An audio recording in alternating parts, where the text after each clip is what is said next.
तो अभी तक हमने क्या सीखा है? हमने ये सीखा है कि किसी भी स्फेरिकल मिरर में साइन कन्वेंशन का क्या है, न्यू कार्टेशियन साइन कन्वेंशन। ये हमको पता चल गया है। उसके लिए क्या क्या पॉइंट हमको फोकस करना पड़ता है। दूसरा हमको पॉइंट ये ध्यान में रखना है कि स्फेरिकल मिरर से रिलेटेड क्या क्या टर्म होते हैं, ये सब हमको पता चल गया है। जैसे यहाँ पे आपको दिख रहा होगा, ये हमारा पोल है, ठीक है, ये मिरर में ये पोल है, ये पॉइंट, ये प्रिंसिपल फोकस है और ये सेंटर ऑफ कर्वेचर है, ठीक है। अब बोल रहे हैं कि हमको ये सीखना है कि जब हम किसी भी ऑब्जेक्ट को इस मिरर के सामने कहीं पे भी प्लेस्ड करते हैं तो उसका इमेज कहाँ बनता है। तो इसके लिए हमको रे डायग्राम जानना होता है। तो रे डायग्राम को ड्रॉ करने के लिए किसी भी ऑब्जेक्ट का इमेज कहाँ बनेगा, और इसके लिए हमको रे डायग्राम यूज करना पड़ता है। और इस रे डायग्राम को यूज करने के लिए हमको कुछ पॉइंट्स फोकस करना पड़ता है, ठीक है। उसके लिए कुछ रूल्स हैं। तो रूल्स क्या है? तो फर्स्ट रूल, ठीक है ना, rules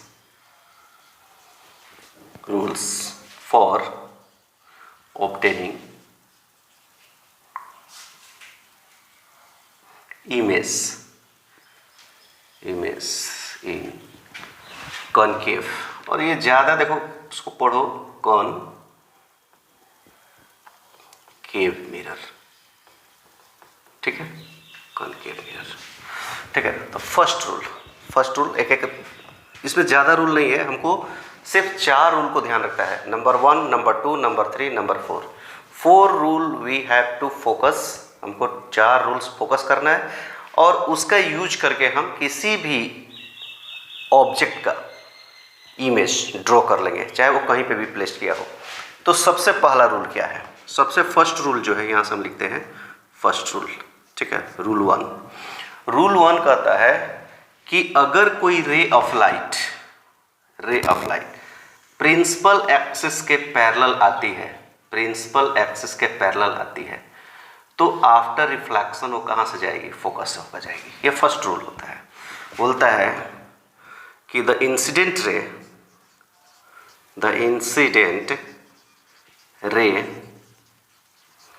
after incident ray parallel to principal axis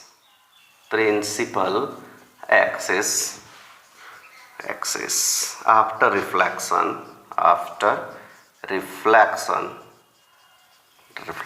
it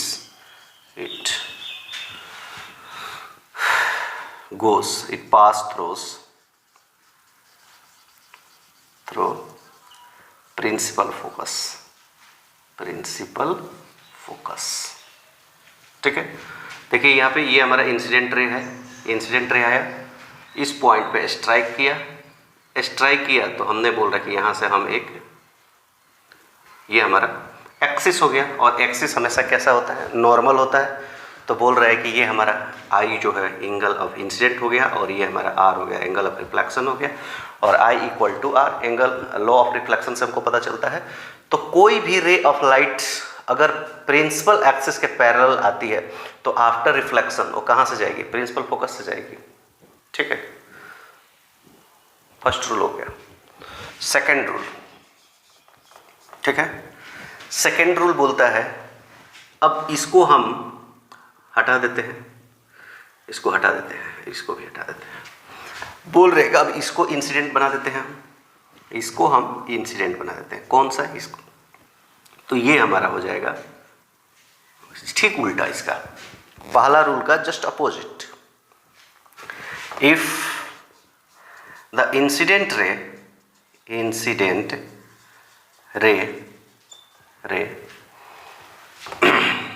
pass through incident ray, combing लिखेंगे यहाँ पे, कॉमिंग थ्रू प्रिंसिपल फोकस, ठीक है। आफ्टर रिफ्लेक्शन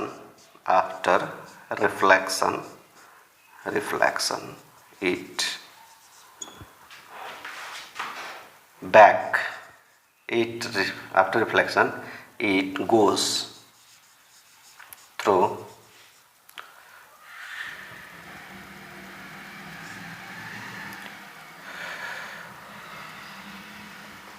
goes through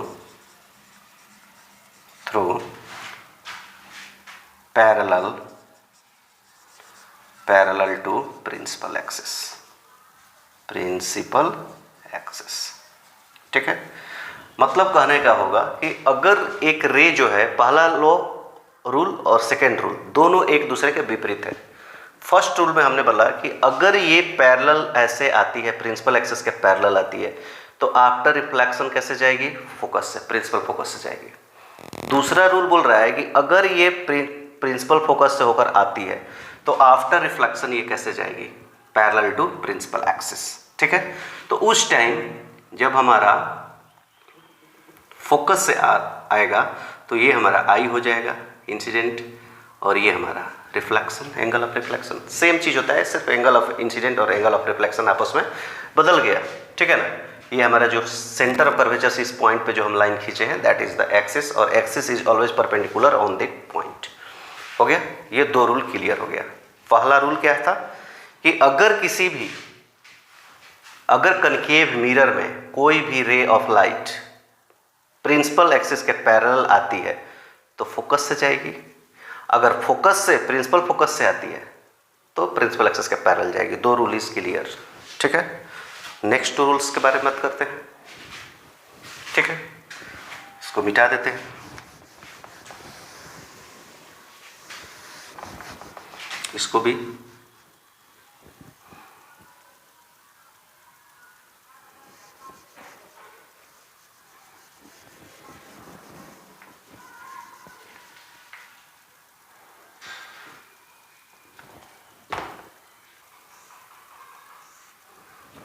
ठीक है।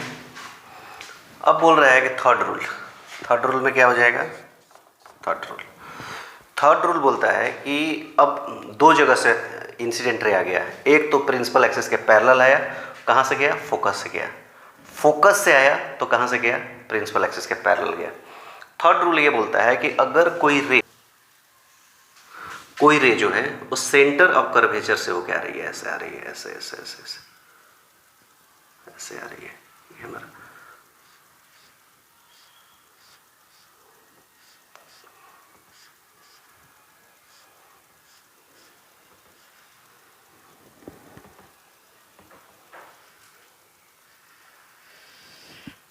ठीक है। ये सेंटर ऑफ कर्वेचर से होकर आ रही है, तो अगर ये हमारा इंसिडेंट रे है, ये हमारा इंसिडेंट रे, तो इसी सेम लाइन पे ये रिवर्ट बैक हो जाएगी। थर्ड रूल बोल रहा है कि इफ द इंसिडेंट रे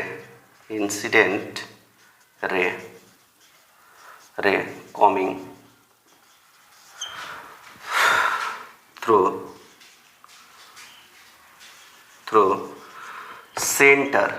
सेंटर ऑफ कर्वेचर, ठीक है, centre of curvature, then after reflection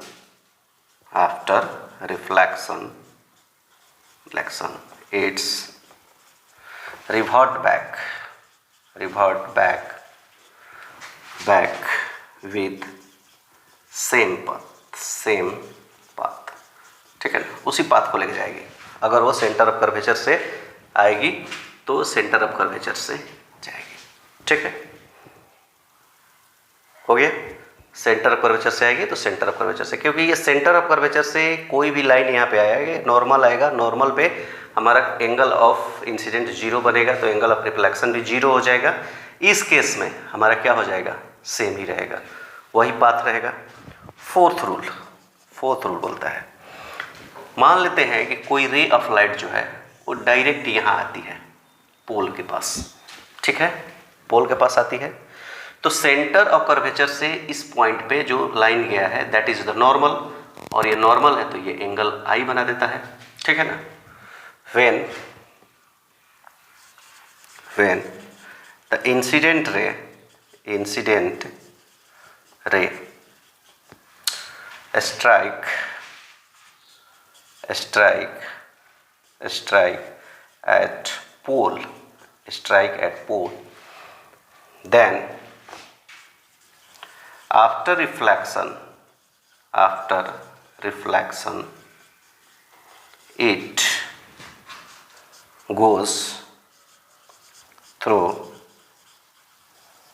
making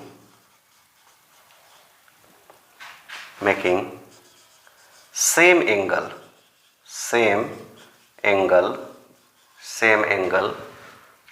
with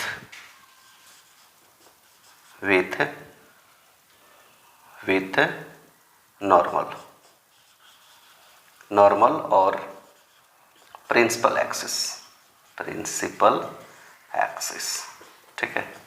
बोल रहा है कि कोई भी एक इंसिडेंट रे ऐसा आया है हमारे पास, इंसिडेंट रे आया तो ये प्रिंसिपल एक्सिस के साथ, प्रिंसिपल एक्सिस हमेशा नॉर्मल होता है और नॉर्मल होता है तो यहाँ पे आई हो गया तो ये ऐसे चली जाएगी, ऐसे, ये हमारा एंगल ऑफ रिफ्लेक्शन हो गया, ठीक है ना, ये हमारा रिफ्लेक्टेड रे हो गया, ठीक है ना। तो ये किसी भी रे डायग्राम बनाने के लिए हमको 4 रूल महत्वपूर्ण होता है। सबसे पहला रूल क्या होता है कि इफ़ कोई भी रे अगर प्रिंसिपल एक्सिस के पैरेलल आती है तो कैसे जाएगी, फोकस से होकर जाएगी, फोकस से होकर आती है प्रिंसिपल एक्सिस के पैरेलल जाएगी, सेंटर ऑफ कर्वेचर से आती है सेंटर ऑफ कर्वेचर से वापस चली जाएगी। अगर वो पोल पे स्ट्राइक करती है तो पोल जो है प्रिंसिपल एक्सिस के साथ जितना एंगल बनाकर आया है उतना एंगल बनाकर ही ये रिवर्ट बैक हो जाएगी, बस। और आगे देखेंगे अलग अलग पॉइंट पे हम ऑब्जेक्ट रखेंगे इस प्रिंसिपल एक्सिस पे, ऑब्जेक्ट कहाँ प्लेस करते हैं, प्रिंसिपल एक्सिस पे, और इसी चारों रूल का यूज करके हम अलग अलग रे डायग्राम बनाने का कोशिश करेंगे।